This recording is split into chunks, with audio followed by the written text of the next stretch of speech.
Dans cette vidéo, nous allons voir que Manon Lescaut n'est pas seulement une histoire d'amour tragique, c'est aussi un récit construit de manière complexe, avec plusieurs niveaux de narration.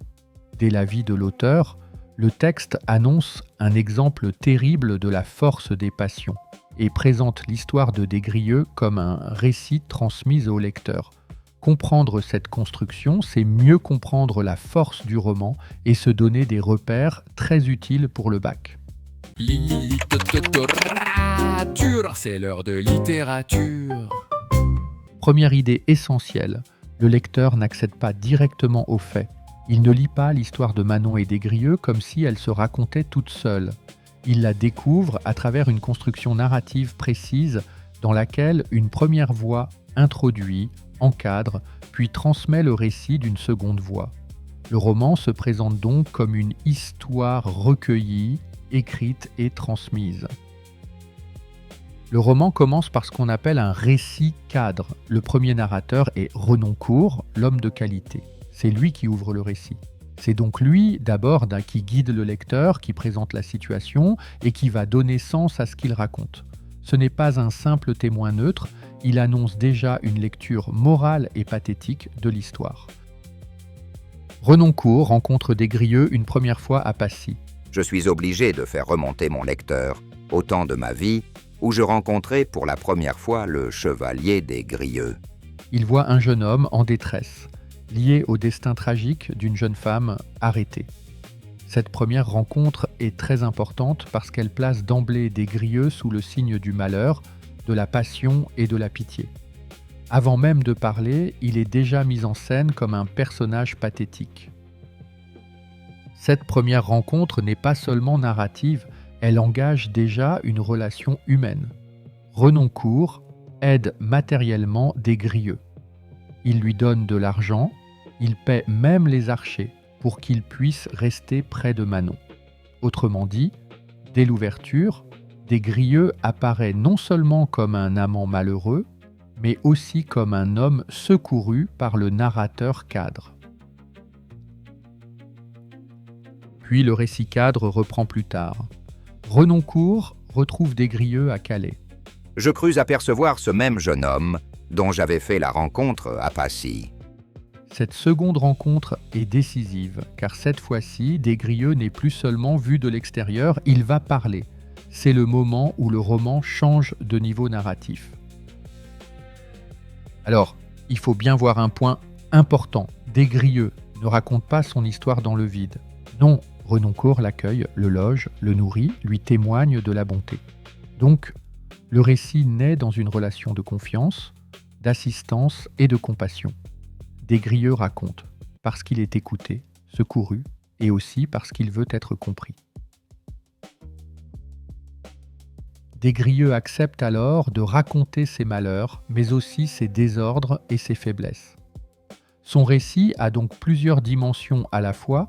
C'est un témoignage parce qu'il raconte ce qu'il a vécu, une confession parce qu'il révèle ses fautes, et déjà une justification parce qu'il cherche à émouvoir Renoncourt et à lui faire comprendre la force de sa passion. Je veux vous apprendre non seulement mes malheurs et mes peines, mais encore mes désordres et mes plus honteuses faiblesses. Renoncourt précise alors qu'il a écrit l'histoire de Desgrieux presque aussitôt après l'avoir entendu. Puis il annonce. Voici donc son récit. Cette formule est essentielle. Elle marque le passage du récit cadre au récit enchâssé. À partir de là, la voix principale devient celle de Desgrieux. Nous entrons alors dans ce qu'on appelle un récit enchâssé, un récit à l'intérieur d'un autre. Le cadre posé par Renoncourt contient désormais le long récit de Desgrieux.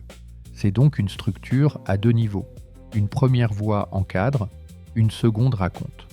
J'avais 17 ans et j'achevais mes études de philosophie à Amiens. Cette construction rapproche fortement Manon Lescaut du roman Mémoire. Desgrieux raconte son passé. À la première personne, il raconte après coup. Cela signifie que les faits passent par sa mémoire, par son émotion, par son interprétation. Le lecteur n'a donc jamais accès à une vérité neutre. Il reçoit les événements à travers le regard d'un narrateur impliqué. Voilà une question très importante pour le bac.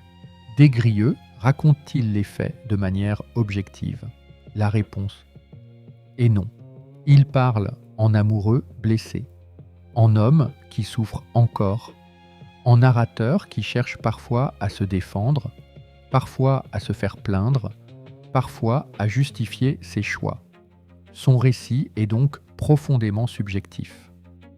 Elle me parut si charmante que moi qui n'avais jamais pensé à la différence des sexes, je me trouvais enflammé, tout d'un coup, jusqu'au transport.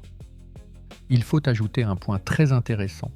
Desgrieux raconte son histoire à Renoncourt, qu'il a secouru et accueilli. Il sait qu'il sera jugé, mais il espère aussi être plaint. Son récit cherche donc à captiver son auditeur, à susciter sa compassion, à l'emporter émotionnellement. Cela renforce encore l'idée que la narration n'est pas neutre. C'est une parole adressée, construite pour toucher.